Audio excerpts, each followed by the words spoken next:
Welcome back to TUTV. I'm Parker. And I'm David. That was a cool intro. Yeah, I like the prop. Where'd you find that? It was back there. So. Oh, so you just destroy the set to... Yeah. Oh, okay, I got you. Yeah, anything for content, so, yeah. Yeah, that checks out.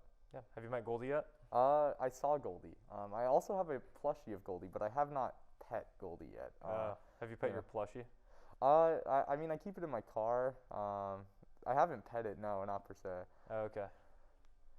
I mean, have you met Goldie?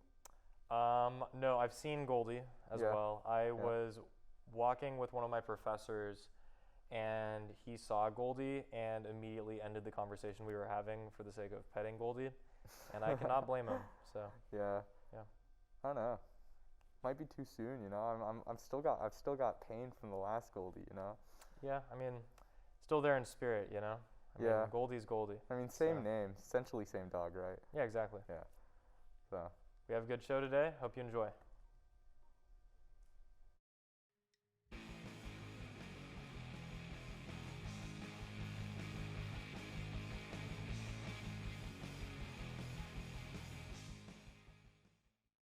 Hello and welcome to TUTV.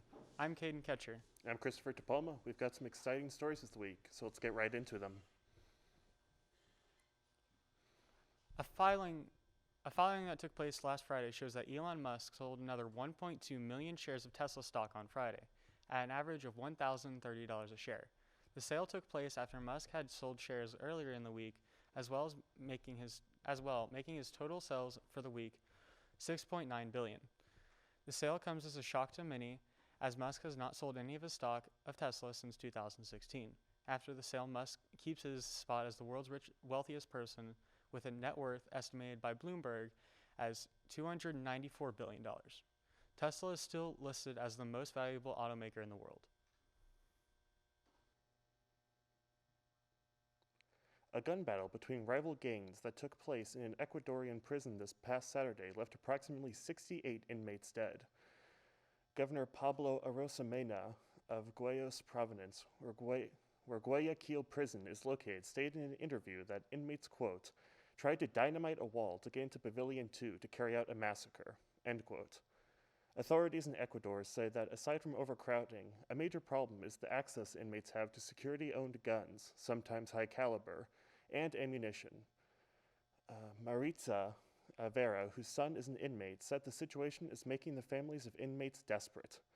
Vera said, "I feel sad and in anguish because there's too much death." In Oklahoma City at Federal Appeals Court, a movement was made to reject appeals for 4 executions. The 10th U.S. Circuit Court of Appeals on Friday denied the request to intervene by inmates. These 4 that made the appeals also attempted to make an argument saying that the lethal injection that is used, the sedative midazolam, would cause severe pain if injected. This argument was likely created due to a 6-year moratorium placed on capital punishment in Oklahoma in 2015 after 3 blundered capital punishments. President Joe Biden's approval rating has fallen. Many analysts link the drop to his response to supply chain problems and inflation. Only 41% of voters approved of Biden in a Washington Post survey published on Sunday, continuing a steady downward trend in the president's ratings. The poll results also show that Kamala Harris's approval rating has also dropped. Some Democrats have expressed concern about these polls due to midterm elections approaching in less than a year. President Biden's pollster, John Anzalone, said in a press conference that, quote, when the bell rings for the 2022 election season, the American people's views will feel very different than what they felt last election. Travis Scott will cover the funeral costs for 8 victims killed Friday night at his Astroworld tour. Scott, already the subject of several lawsuits, has faced criticism for continuing his concert set as chaos ensued in the crowd below the stage.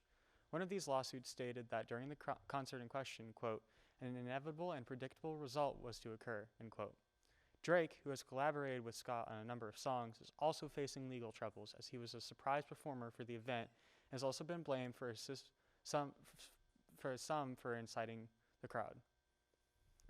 So it's really sad to hear what happened at Astroworld, but I'm glad that, Travis Scott and others have seemed to kind of try to amend their ways.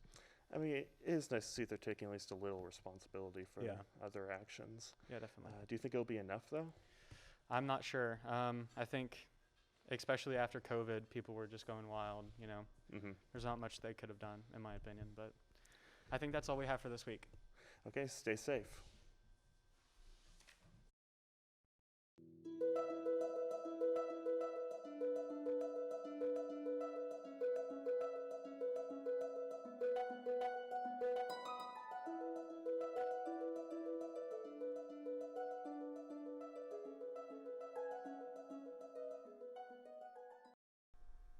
Hi, today we've got an interview with Margaret. So tell us about yourself and the organization you represent.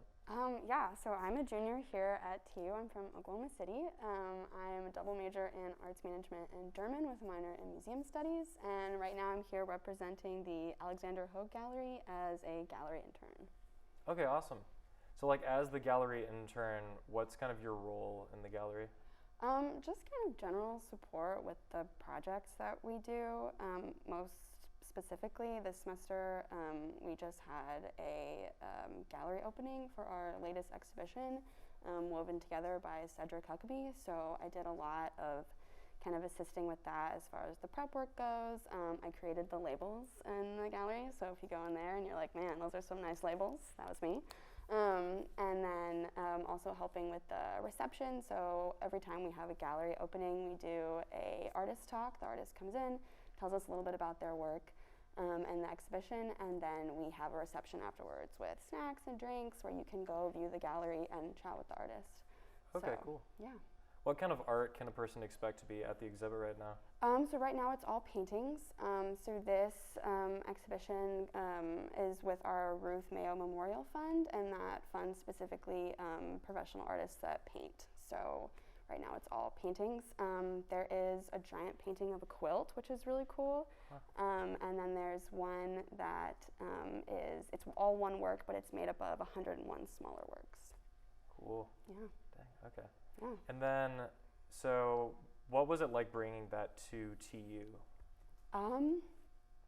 As far as the process of selecting the artist. Yeah, yeah. So how it works is there's a gallery committee that kind of discusses who they want to bring in. And the way that this artist got chosen was our painting professor, Mark Lewis, knew of him, and so he got in contact with him, and we brought him in for the Ruth Mayo show. Cool, nice. Yeah. And so then, would you say, what's your favorite piece of art in that exhibit so far? Or do you have a favorite yet? Yeah, that's a good question. I really like the one that's 101 different little artworks because it's so expansive, and it's almost kind of like a collage the way it's set up, and there's so much to look at, and it's a bunch of different portraits of people in a community that the artist comes from, so it's really awesome. And there's even some text of the conversations he had with the people that he kind of sketched, so it's just really interesting to see all those people and hear just a little bit about their life story, so I think that's probably my favorite. Yeah. Huh. Is that connected, do you know if that's connected to that, the 99% project that he was working on? Yes, that's what it is. Yeah, Okay, yeah, yeah. that's the one, exactly. Yeah, that looked really cool. Yeah, it was really awesome. It was really fun to help the prep team put it up because we had all these different works and we weren't really sure exactly how to display them or if there was a certain order they were supposed to go into. So when it first started and when I was there, we were just kind of taking them out of the box and trying to arrange them in the way that we thought was best. We're okay, let's vary the size, let's vary the type of wood that's around each frame, and so, but it came together really well. Cool. Yeah. So where is the exhibit and when is it open? When should students go? Yeah, so it is in the Hogue Gallery, which is in the basement of Phillips Hall. Phillips Hall is the art building. It's the one in between Helm and the library. So if you enter and you go straight down the stairs on the right side of the building, it's just down there. It's open Monday through Friday from 1 to 4:30, and this exhibition will be up until January 13th. So you have the whole rest of the semester. Awesome. Yeah. And then in terms of like, what are other good ways for students to support the gallery? Are there any other exhibitions that we should know about? Yeah, for sure. So after Cedric's show closes, we'll have another visiting artist, a printmaker. So there will be another opening for that show that students are more than welcome to come to. It's also open to the public, so people from the community can come as well. And then after that, we'll have our Gussman show, which is any student that's been in an art class this year and has created a piece of artwork, they can submit it, and it's juried by an art professional in the community, and they have a potential to win cash prizes and then get their artwork shown in the gallery. So awesome. Yeah. Sweet. Well, that's awesome. It was great interviewing you. Yeah, thanks for having me. And make sure to check out the Hogue Gallery. It's a lot of awesome art, and it's worth checking out. Yep. That's all, folks.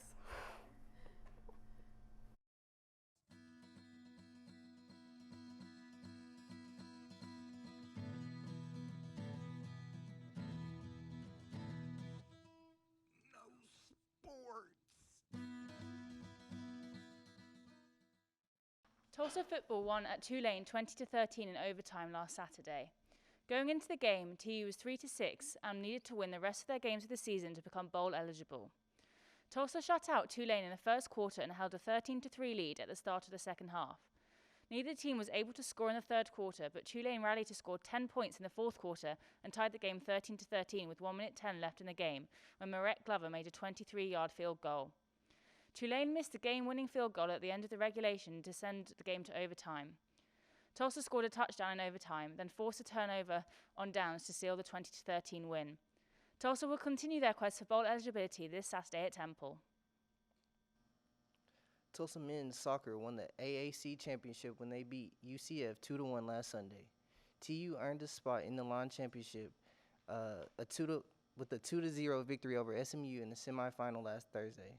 Tulsa scored the first goal of the game in the 32nd minute when Marcos Moreno stole the ball in the box and scored. Vivi Gino tied the game for UCF in the 57th minute with the shot that bounced off the off the post for the goal. The championship-winning goal for Tulsa came in the 82nd minute when Will Edwards assisted Marcos Moreno to build Tulsa's lead 2-1. Tulsa volleyball beat Temple 3-0 this past Sunday. Tulsa came into the game with a 3-game losing streak. Temple was up 23-22 in the first set before Tulsa scored 3 straight points off of 2 Temple errors to win the first set. Despite falling behind 5-1 at the beginning of the second set, TU came back and won the second set 25-23. Tulsa dominated the third set throughout and sailed to a 25-17 victory to seal the 3-0 match victory. With the win, Tulsa improved to a 13-12 on the season with an 8-8 conference record. Tulsa men's basketball lost to Air Force 58-59 this past Saturday. Tulsa came into the game following an 82-75 win over Northwestern State in their season opener. Air Force held a 30-25 lead at the end of the first half, but TU scored the first 11 points of the second half to take a 36-30 lead. Tulsa held the lead the entire second half until Air Force's Camden Vendor Swag made a three-pointer with 23 seconds left to give Air Force the final 59-58 lead. Tulsa will look to bounce back next Saturday against Rhode Island. Tulsa women's basketball won their season opener against Duquesne 77-62. TU ended their previous season with a 5-14 record. Tulsa held a narrow 18-16 lead at the end of the first quarter before a dominant second quarter gave them a 39-22 lead at halftime. Tulsa continued to control the game to take their season opener with a 15-point win. Tamara Poindexter was the leading scorer for Tulsa with 23 points. Tulsa will seek to continue their undefeated season this Wednesday against Florida A&M. So really exciting about the men's soccer, isn't it? Oh yes, they are doing terrific this year. Have you gone to watch any of the games? Yes, I saw the SMU game last time they played. It was pretty good. Yeah, very exciting. Well, actually turns out we're going to get to host the first, well, at least the next 2 weeks of the NCAA tournament, because we've got to bye the first week, I think, and then we'll play whoever wins that. But yeah, are you going to try watch them any, or are you away for Thanksgiving? Oh no, I'm probably gonna be away for Thanksgiving. Oh, okay. Well, I'm not, so I'm going to definitely go watch. I'm very excited, and hopefully they can maybe win, but that's a big ask. But yeah, thank you for watching. That's all we have time for today.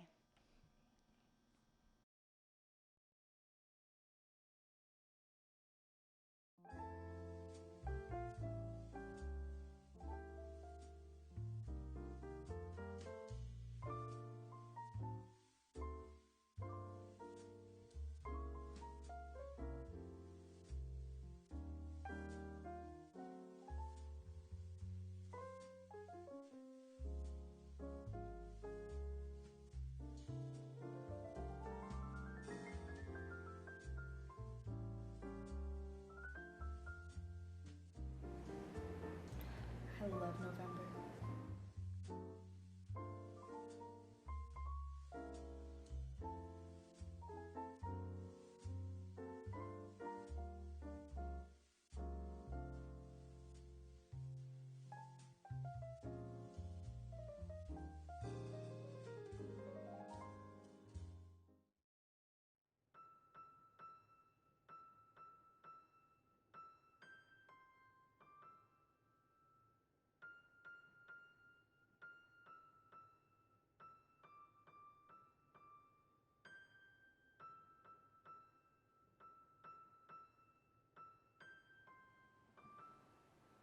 I know you're out there.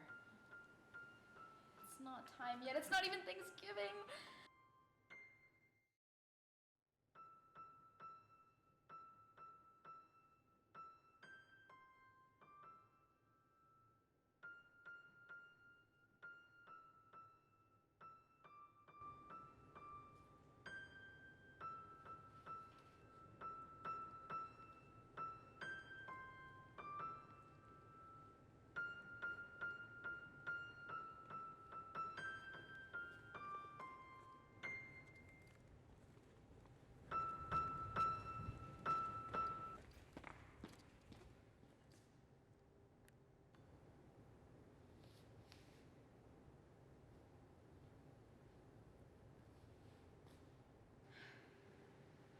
I knew this place was haunted.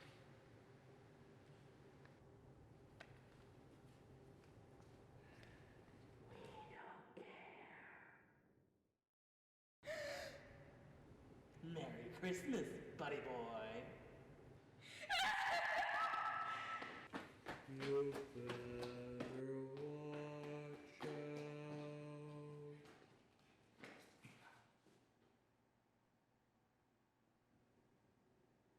You better not cry.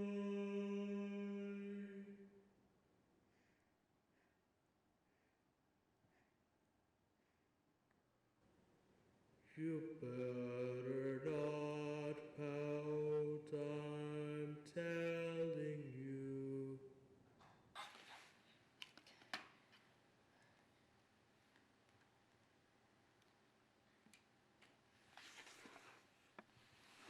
Please. Please, I'm not ready. I'm not ready yet. Just give me 2 more weeks. I'll have my Christmas bonus by then. Oh, please.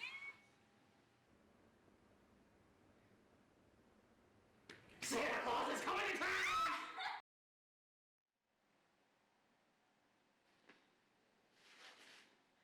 Hello? Hello, is anyone there? Help me, please.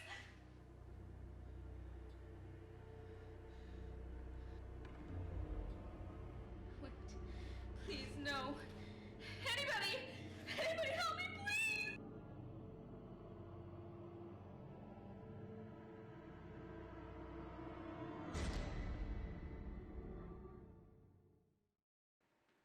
All right, who's ready to party?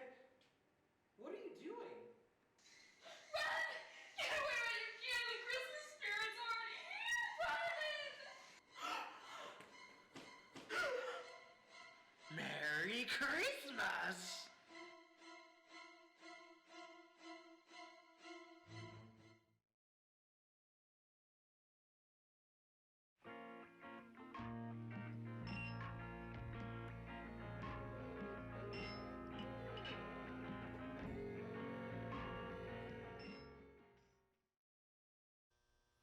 Hello, welcome to TUTV. I'm DJ. I'm Declan Ralston. We've got some exciting stories this week, so let's just jump right into it. Britney Spears is officially free from her 13-year conservationship as of last Friday. Spears was initially put under a court-ordered conservationship in 2008 due to unstable behavior, and her father, Jamie, took control of her assets. The movement to free Spears from her conservationship began trending in 2019 with the Free Britney hashtag on Twitter. During court hearings, Spears described her conservationship as abusive, saying that she was forced to perform and take birth control medications against her will. Spears took to social media after the court ended her conservationship, saying, quote, "Good God, I love my fans so much, it's crazy." Taylor Swift, one of the world's most famous musical artists, dropped her latest album remaking previously released songs last Friday. Red, Taylor's version, released with a total of 30 tracks compared to the original album's 16 and included 9 songs described as, quote, "from the vault," end quote. That didn't make the cut in the original album. Swift also produced a short film titled All Too Well, starring Dylan O'Brien and Sadie Sink, to tell the story of her past relationship with actor Jake Gyllenhaal. Rob Sheffield, a music critic from the Rolling Stone, said, quote, "It's a tribute to how far she's traveled, but it makes you even more excited for where she's heading next." Carol Baskin, who was featured in the Netflix show Tiger King, Murdered, Mayhem, and Madness, is officially suing Netflix over the release of the sequel to the show.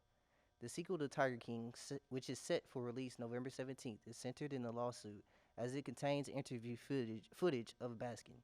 Both Carol and her husband Don are protesting the use of the footage, as they claim they were led to believe the footage would be used in only one documentary. However, Netflix maintains that the Baskins agreed in written releases that the footage could be used in future projects. No ruling has been passed in court, and it is currently unclear how this could affect the release of Tiger King 2. Circle Cinema is partnering with Magic City Books to host a special event focusing on the Academy Award-winning film Fargo on November 15th. A book signing and a reception at Circle Cinema will feature author Todd Melby, who wrote A Lot Can Happen in the Middle of Nowhere, a behind-the-scenes look at the making of Fargo. The book signing and reception will be followed by a showing of Fargo at 7:50 p.m. Both the reception and book signing are free, and the movie tickets cost $5. Winter the Dolphin, the star of the Dolphin Tale movies, passed away last Thursday during treatment for a gastrointestinal issue. The 16-year-old bottlenose dolphin died while waiting for her procedure at the Clearwater Marine Aquarium, Dolphin's home. Winter lost her tail when she was 2 months old to a crab trap and was rescued by Clearwater Marine Aquarium near Cape Canaveral, Florida. Winter's story became famous in 2011 movie Dolphin Tale, which recounted the lengthy story of Winter's recovery and prosthetic tail. Oh my gosh! So, what do you think about this whole Carol Baskin Tiger King thing? I'm going to be honest, I think I'm probably one of the only people who hasn't seen Tiger King. I don't know how, but for some reason it just never looked that interesting to me. Yeah, I understand. When I was watching it, I watched a little bit of it, and I was interested in it for a little bit, but it got a little too much for me. Yeah. But yeah, Carol Baskin, in terms of her trying to sue Netflix, it's gonna be crazy. I don't see it going anywhere. I think it's just a attention grab. Yeah, well, that's all for today, folks, and we'll see you next time. Stay warm out there. So, what did you think about the horror film with Santa? You know, I actually thought it was a really good film.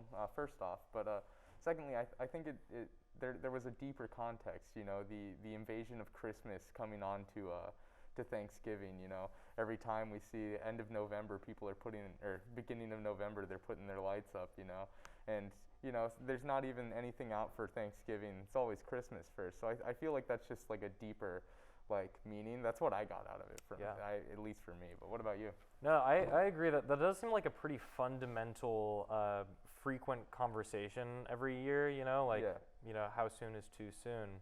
Yeah, I don't want Mariah Carey blasting in my eardrums when I go to Walmart all the time. It's a little too soon for me, at least. Yeah, interesting. So the question is whether we should have laws about it. You know. Yeah, it is interesting. Or maybe if we just make Thanksgiving more exciting, then that stops being a problem and people stop having the urge to even celebrate Christmas too soon. Yeah, I think maybe we should we should monetize Thanksgiving, you know, because it Yeah. seems like they only focus on the holiday so that they can get money off of. Do you have any ideas of what we could do? I don't know. Ooh. Yeah, that's interesting. I mean, we do the whole like Black Friday thing, which is probably the closest thing we have to that. Yeah. But in terms of, yeah, I don't know, because the thing is, it's food. It's pretty hard to like monetize food more than we already are. Yeah. But, Huh. That's interesting. I don't know. Yeah. Let us know what you think. Yeah. I'd like to know. Definitely Right. more music for Thanksgiving, though, because then, you know, to combat the loud Christmas music, people could use loud Thanksgiving music, you know. Yeah. Although I feel like if we try to introduce Thanksgiving music now, it may not stick as well, you know. 'Cause then everyone's arguing about what should Thanksgiving music be, you know. Well, let us know in the comments below. Alrighty. See you next week. That's all, folks.